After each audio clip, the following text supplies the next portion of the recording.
Hello बच्चों, नव वर्ष की ढेर सारी शुभकामनाएं। मैं केथरी सर आपका स्वागत करता हूं। सीबीएसई बोर्ड एग्जाम डेट आ चुके हैं, उसके बीच में मैं लेकर आया हूं केमिकल रिएक्शन एंड इक्वेशंस के कुछ इंपॉर्टेंट क्वेश्चन जो आपके लिए और आपके सीबीएसई बोर्ड के एग्जाम के लिए बहुत इंपॉर्टेंट हैं। जिसमें पहला एमसीक्यू क्वेश्चन है, in the equation C3H8 plus XO2 react कर बनाता है YCO2 प्लस ZH2O, जिसमें आपको XYZ की वैल्यू बतानी होगी। ऑप्शन ए है 232, ऑप्शन बी है 534, ऑप्शन सी है 223, ऑप्शन डी है 222।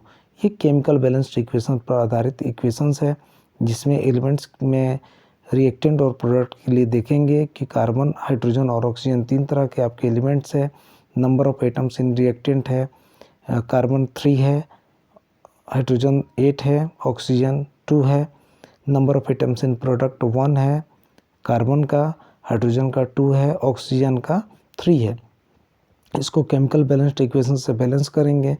बैलेंस करने पर आप ये पाएंगे कि x जो है 5 होगा, y जो है 3 होगा, z जो है 4 होगा। चलिए दूसरे क्वेश्चन की तरफ चलते हैं। दूसरा क्वेश्चन है, which one of the following equation is balanced molecular equations. पहला ए जो है K प्लस H2O, ये रिएक्ट कर बनाता है KOH plus H2। Option B है 2K प्लस 2H2O, ये रिएक्ट कर बनाता है 2KOH plus H2। Option C है 2K प्लस H2O, ये रिएक्ट कर बनाता है 2KOH plus H2। Option D है 2K प्लस 2H2O, ये रिएक्ट कर बनाता है 2KOH प्लस 2H2। ये भी केमिकल बैलेंस्ड इक्वेशन पर आधारित है। इसमें एलिमेंट्स की संख्या देखेंगे, एलिमेंट्स KHO है, number of atoms in reactant का K का है 2, H का है 4, ऑक्सीजन का है 2। Number of atoms in product देखेंगे, K का है 2, H का है 4 और O का है 2, जो कि ऑप्शन बी करेक्ट है। बाकी सब में बैलेंसिंग इक्वेशंस को ये फॉलो नहीं करता, इसलिए इनकरेक्ट होंगे। तीसरा क्वेश्चन देखते हैं, the chemical equation is balanced based on. Option A the law of conservation of mass, option B the law of constant proportions, option C the law of multiple proportion, option D the law of gravitation.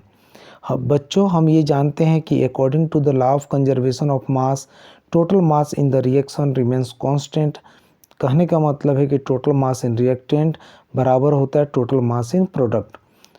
चौथा question देखेंगे, विच of the following is true for a balanced chemical equation. बताना इसमें से ये कौन सा true होगा balanced chemical equations के लिए। ऑप्शन ए है, number of atoms of elements are lesser on left side of the equation. Option B है, number of atoms of each element is equal on both sides of the equations. Option C है, number of atoms of element is lesser on right side of the equations. Option D है, none of this. आपको मालूम होगा chemical balanced equations में जितने भी elements होते हैं वो दोनों तरफ, आपके रिएक्टेंट तरफ हो या प्रोडक्ट के तरफ हो, दोनों के दोनों बराबर होते हैं। तो option B is the correct answer. पांचवा क्वेश्चन देखेंगे, what is X in the given reaction. 2PbNO3 का होल ट्वाइस ये रिएक्ट कर बनाता है 2PbO plus 4x plus O2। इसमें आपको बताना है कि x क्या होगा। ऑप्शन ए है NO, ऑप्शन बी है NO2, ऑप्शन सी है N2O4, ऑप्शन डी है नन ऑफ दिस। हम क्या करते हैं, हम लोग बैलेंस इक्वेशंस जो है चेक करते हैं। एलिमेंट्स देखते हैं, PbNO है, number of atoms in reactant देखेंगे, Pb2 है, N2 है, ऑक्सीजन आपका 6 है। Number of atoms in product देखेंगे, आपका जो Pb है वो 2 है, N जो है 2 है और ऑक्सीजन 12 है। ये जो संख्या है आप देख रहे हैं ऑप्शन बी में NO2 यहाँ पर होना चाहिए। इससे केमिकल बैलेंस्ड इक्वेशंस फॉलो करेगा जो आपके नीचे स्क्रीन पर दिया हुआ है। ठीक, चलिए छठे क्वेश्चन की तरफ चलते हैं। C4H8 प्लस XO2 ये रिएक्ट कर बनाता है YCO2 प्लस ZH2O। इसमें आपको बताना है XYZ का वैल्यू क्या होगा। ये भी केमिकल बैलेंस्ड इक्वेशन पर आधारित है। इसको हिट एंड ट्रायल मेथड से सॉल्व करेंगे और यहाँ पर आप कार्बन, हाइड्रोजन और ऑक्सीजन की संख्या को देखेंगे रिएक्टेंट में एज वेल एज प्रोडक्ट में। यदि ये दोनों के दोनों बराबर होंगे, कार्बन की संख्या रिएक्टेंट में प्रोडक्ट में बराबर होगा, हाइड्रोजन की संख्या रिएक्टेंट और प्रोडक्ट में बराबर होगा, ऑक्सीजन की संख्या रिएक्टेंट और प्रोडक्ट में बराबर होगा तो बैलेंस्ड होगा, वरना बैलेंस्ड नहीं होगा। इसके हिसाब से ऑप्शन सी जो 644 है, x की वैल्यू 6, y की वैल्यू 4 और z की भी वैल्यू 4, ये बैलेंस करता है। 7वें क्वेश्चन की तरफ चलेंगे। The balanced equation is option A Na solid plus 2H2O liquid, ये रिएक्ट कर बनाते 2NaOH aqueous plus 2H2 gas. Option B 2Na solid plus 2H2O liquid, ये रिएक्ट करके 2NaOH aqueous plus H2 gas बनाते हैं। Option C 2Na solid plus 2H2O liquid, ये react कर बनाते हैं NaOH aqueous plus 2H2 gas. Option D 2Na solid plus H2O liquid, ये react कर बनाते हैं 2NaOH aqueous plus 2H2 gas. तो हम लोग क्या करते हैं, इसमें भी बैलेंस इक्वेशन चेक करते हैं।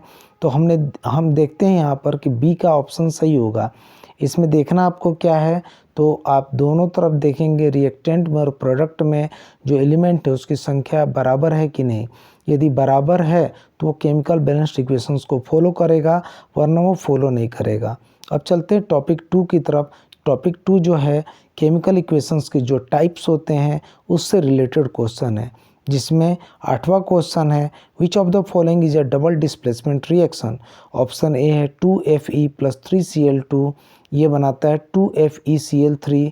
Option B Zn plus CuSO4, ये बनाता है ZnSO4 plus Cu। Option C NaCl plus AgNO3, ये बनाता है AgCl plus NaNO3। Option D none of this. यहाँ पर हम देखेंगे कि डबल डिस्प्लेसमेंट रिएक्शन कौन होगा। तो डबल डिस्प्लेसमेंट रिएक्शन कौन होता है ये पहले समझ लेंगे। ए reaction in which both the reacting species exchange there ion is called double displacement reaction. कहने का मतलब जो ऐसा स्पेसीज जो अपने आयंस को एक्सचेंज करे तो वही डबल डिस्प्लेसमेंट रिएक्शंस कर सकता है, वरना वैसे रिएक्शन जो अपने आयन को एक्सचेंज नहीं कर पाते वो डबल डिस्प्लेसमेंट रिएक्शन नहीं कहलाते हैं। यहाँ पर हम देखेंगे ऑप्शन सी जो है NaCl प्लस AgNO3, ये बनाता है AgCl प्लस NaNO3। ये क्या करता है Na plus Cl minus Ag plus NO3 minus, और ये अपने आयन को एक्सचेंज कर AgCl NaNO3 बनाता है, यानी यही करेक्ट आंसर होगा। Option C is the correct answer. 9वें क्वेश्चन की तरफ बढ़ते हैं, 9th नंबर की तरफ। Which of the following is an exothermic reaction. Zn plus CuSO4, ZnSO4 plus Cu, ये बनाता है product N2 plus O2, reactant product बनाते हैं 2NO। ऑप्शन सी CaCO3, ये प्रोडक्ट बनाता है CaO plus CO2। Option D NaOH plus HCl, ये product बनाते हैं NaCl प्लस H2O। बच्चों यहाँ पर हम देखेंगे एक्सोथर्मिक रिएक्शन कहते किसको हैं। एक्सोथर्मिक रिएक्शन ऐसा रिएक्शन होता है जिसमें हीट एनर्जी रिलीज होता है। हीट एनर्जी किस में रिलीज हो रहा है, तो आप देखेंगे ऑप्शन डी में, जिसमें हीट एनर्जी रिलीज होगा सोडियम हाइड्रोक्साइड हाइड्रोक्लोरिक एसिड के साथ रिएक्ट कर सोडियम क्लोराइड प्लस जल H2O बनाता है, तो उसमें हीट भी एनर्जी रिलीज होती है, इसलिए करेक्ट आंसर होगा। आपको मालूम होना चाहिए कि आपका न्यूट्रलाइजेशन रिएक्शन भी एक एक्सोथर्मिक रिएक्शन होता है। चलते हैं क्वेश्चन नंबर 10 की तरफ।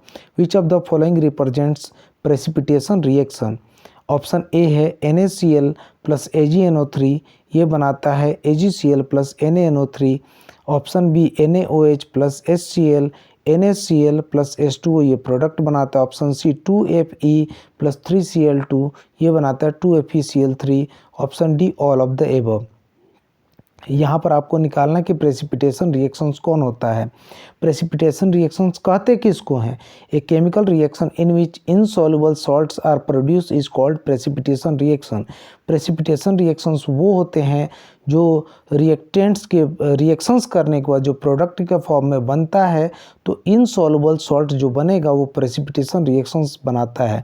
यहाँ पर हम देखेंगे कि सोडियम क्लोराइड AgNO3 के साथ रिएक्ट कर AgCl बनाता है प्लस NaNO3 बनाता है। AgCl एक तरह का प्रेसिपिटेट फॉर्म होता है जो कि इनसॉल्युबल सॉल्ट होता है, इसलिए यह करेक्ट आंसर होगा। Option A is the correct answer. Question number 11 की तरफ चलते हैं। Which is a combination reaction, आपको बताना है इसमें से कॉम्बिनेशन रिएक्शन कौन सा होगा। ऑप्शन ए है C+O2 CO2, ऑप्शन बी है Zn+CuSO4 ZnSO4 plus Cu, option C है 2PbNO3 का होल ट्वाइस, ये बनाता है 2PbO plus 4NO2 plus O2, option D none of this. आपको मालूम होना चाहिए कॉम्बिनेशन रिएक्शन होता कौन है। Two species are combining to form a single species, दो स्पेसीज यदि कंबाइन होकर एक सिंगल स्पेसीज बनाते हैं उनको बोलते हैं कॉम्बिनेशन रिएक्शन। यहाँ पर C+O2 CO2 बनाता है, ये एक तरह का कॉम्बिनेशन रिएक्शन है। क्वेश्चन नंबर 12 की तरफ चलेंगे। Identify the given reaction PbO plus CO, ये बनाता है Pb प्लस CO2। इसमें आपको बताना है कि ये कौन सा रिएक्शन होगा। Option A redox reaction, option B oxidation reaction, option C reduction reaction, option D none of this. तो हम लोग यहाँ पर आइडेंटिफाई करने से पहले ये समझते हैं कि रिएक्शंस ये कौन कौन से हैं। तो भाई रिडॉक्स रिएक्शन होता क्या है। Those types of reaction in which oxidation and reduction takes place simultaneously called redox reaction. कहने का मतलब है कि ऐसा रिएक्शन जिसमें ऑक्सीडेशन और रिडक्शन दोनों हो उसको बोलते हैं रिडॉक्स रिएक्शन। यहाँ पर हम देखेंगे कि PbO का रिडक्शन हो रहा है जबकि कार्बन मोनोऑक्साइड्स का ऑक्सीडेशन हो रहा था। यहाँ पर दोनों तरह की चीज़ें हो रही हैं, ऑक्सीडेशन और रिडक्शन दोनों हो रहा है, यानी यही रिडॉक्स रिएक्शन है। ऑप्शन ए करेक्ट आंसर होगा। क्वेश्चन नंबर 13 की तरफ चलते हैं। इन the reaction Fe2O3 plus 3CO react कर 2Fe प्लस 3CO2 बनाता है। इसमें आपको बताना है कि ऑक्सीडाइजिंग एजेंट कौन है। Fe2O3 है, CO है, Fe है या CO2 है। यहाँ पर हम बच्चों ये देखेंगे कि ऑक्सीडाइजिंग एजेंट होते क्या हैं। ऑक्सीडाइजिंग एजेंट ऐसे एजेंट होते हैं जो कि अदर सबस्टांस को ऑक्सीडाइज करते हैं और अपना सबस्टांस को वो रिड्यूस कर लेते हैं। यहाँ पर Fe2O3 यानी फेरिक ऑक्साइड जो होता है ऑक्सीडाइजिंग एजेंट है, वो क्या कर रहा है, कार्बन मोनोऑक्साइड को ऑक्सीडाइज कर रहा है। चलिए आगे की तरफ बढ़ते हैं, क्वेश्चन नंबर 14 की तरफ। द रिएक्शन Mg+Cl2 MgCl2 बनाता है, तो ये कैसा रिएक्शन है। Oxidation reaction, reduction reaction, redox reaction या डिस्प्लेसमेंट रिएक्शन। यहाँ पर हम देखेंगे कि मेटल Mg लूज करता है इलेक्ट्रॉन और वो Mg2+ बनाता है, वो एक तरह का ऑक्सीडाइज्ड हो रहा है, ठीक है। और आपका क्लोरीन जो होता है वो एक्सेप्ट कर रहा है इलेक्ट्रॉन को, यानी वो रिड्यूस फॉर्म में रह रहा है। तो यानी दोनों ये मिलाकर क्या होंगे, एक रिडक्शन रिएक्शन होंगे। ये बच्चों ये भी जान लें कि ये एक तरह का कॉम्बिनेशन रिएक्शन भी है। क्वेश्चन नंबर 15 की तरफ चलते हैं। Lead nitrate on heating gives option A PbO, option B NO2, option C O2, option D all of the above. बच्चों यहाँ पर हम ये देखेंगे कि PbNO3 का होल ट्वाइस रिएक्ट कर PbO plus NO2 plus O2 बनाता है, यानी ये तीनों के तीनों चीज़ बनाता है। Correct answer is D all of the above, यानी ये PbO NO2 और O2 तीनों बना रहा है। क्वेश्चन नंबर 16 की तरफ चलते हैं। On heating ferrous sulphate crystal which is not produced, इसमें आपको बताना है कि फेरस सल्फेट क्रिस्टल को हीट करने के बाद क्या प्रोड्यूस नहीं होता है। Option A FeO, option B Fe2O3, option C SO2, option D SO3। तो देखते हैं रिएक्शन को। FeSO4 रिएक्ट कर क्या बनाता है, Fe2O3 plus SO2 plus SO3 बनाता है, यानी इसमें क्या नहीं बन रहा है, तो FeO नहीं बन रहा, तो यही करेक्ट आंसर होगा। क्वेश्चन नंबर 17 की तरफ चलते हैं। When dilute H2SO4 react with CaCO3 the gas produce is, dilute sulphuric acid react करता है कैल्शियम कार्बोनेट के साथ, तो कौन सा गैस प्रोड्यूस होता है। Option A SO2, option B SO3, option C CO2, option D none of this. तो हम क्या करते हैं, CaCO3 का रिएक्शन डाइल्यूट H2SO4 के साथ करते हैं, ये बनाता है CaSO4 plus H2O plus CO2, यानी जो करेक्ट आंसर होगा वो CO2 होगा। क्वेश्चन नंबर 18 की तरफ चलते हैं। Which is being oxidise in the reaction PbO plus C PbCO बनाता है, ठीक है। इसमें ऑप्शन है PbO, ऑप्शन बी है C, ऑप्शन सी है Pb, ऑप्शन डी है CO। यहाँ पर आपको बताना है कि ऑक्सीडाइज इसमें कौन कर रहा है, तो PbO plus C Pb plus CO बना रहा है, C ऑक्सीडाइज होकर CO बन रहा है, ठीक है। तो ऑप्शन जो आपका बी होगा वो करेक्ट होगा। 19 की तरफ चलते हैं। When Zn is added to CuSO4 solution the colour of resulting solution will be. आपको बताना कि Zn ऐड कर रहे हैं कॉपर सल्फेट में, तो उसका कलर कौन सा होगा रिजल्टिंग सॉल्यूशंस में। ठीक है, तो ऑप्शन है ब्लू, ए ऑप्शन है ब्लू, ऑप्शन बी है कलरलेस, ऑप्शन सी है ग्रीन, ऑप्शन डी है नन ऑफ दी। तो हम देखते हैं रिएक्शंस को। Zn प्लस CuSO4, CuSO4 बच्चों क्या होता है, वो ब्लू कलर का होता है। ये बनाता है ZnSO4 प्लस Cu। ZnSO4 जो होता है वो वाइट कलर का होता है, यानी कलरलेस होता है। ठीक है, option B is the correct answer. Question number 20 की तरफ चलेंगे। When quick lime is added to water in a beaker we observe. यदि क्विक लाइम को वाटर में ऐड करते हैं, वाटर इन अ बीकर, यदि बीकर में ऐड करते हैं वाटर को, तो क्या ऑब्जर्व करेंगे आप। Option A the beaker becomes hot, option B at top there is the colourless solution after some times, option C a combination reaction occurs, और option D both A and C.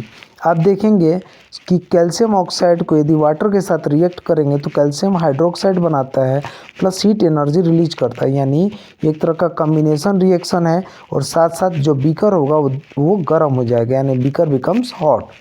21 question चलेंगे। Out of Cu, Mg, Al and Fe which one can zinc displace from its salt solution. कह रहा है कि इसमें से ये बताना है कि जिंक को कौन डिस्प्लेस करेगा। Option A Cu, Mg, option B Cu, Fe, option C Al, Fe, option D Mg, Al। यहाँ पर हम देखेंगे कि Zn जो होता है ये रिएक्टिविटी सीरीज पर आधारित होता है। तो Zn जो होता है, Zn lies above copper and ferrous but below Mg and Al in the reactivity series. इसके कारण क्या होगा कि आपका Cu और Fe जो होता है वही जो होता है डिस्प्लेस हो पाएगा। Option B is the correct answer. 22 question की तरफ चलेंगे। Cl2 प्लस 2 KBr ये बनाता है 2 KCl प्लस Br2 इज। ये बताना है कि इसमें ये कौन सा रिएक्शन है, combination reaction, decomposition reaction, double displacement reaction या सिंपल डिस्प्लेसमेंट रिएक्शन। तो आपको मालूम होना चाहिए कि यहाँ पर Cl2 डिस्प्लेस करा रहा है Br को और खुद जाकर के KCl के मतलब K के साथ जुड़ जा रहा है, इसलिए सिंपल डिस्प्लेसमेंट रिएक्शन हो रहा है। धन्यवाद दोस्तों, अगला पार्ट में लेकर आऊँगा। धन्यवाद।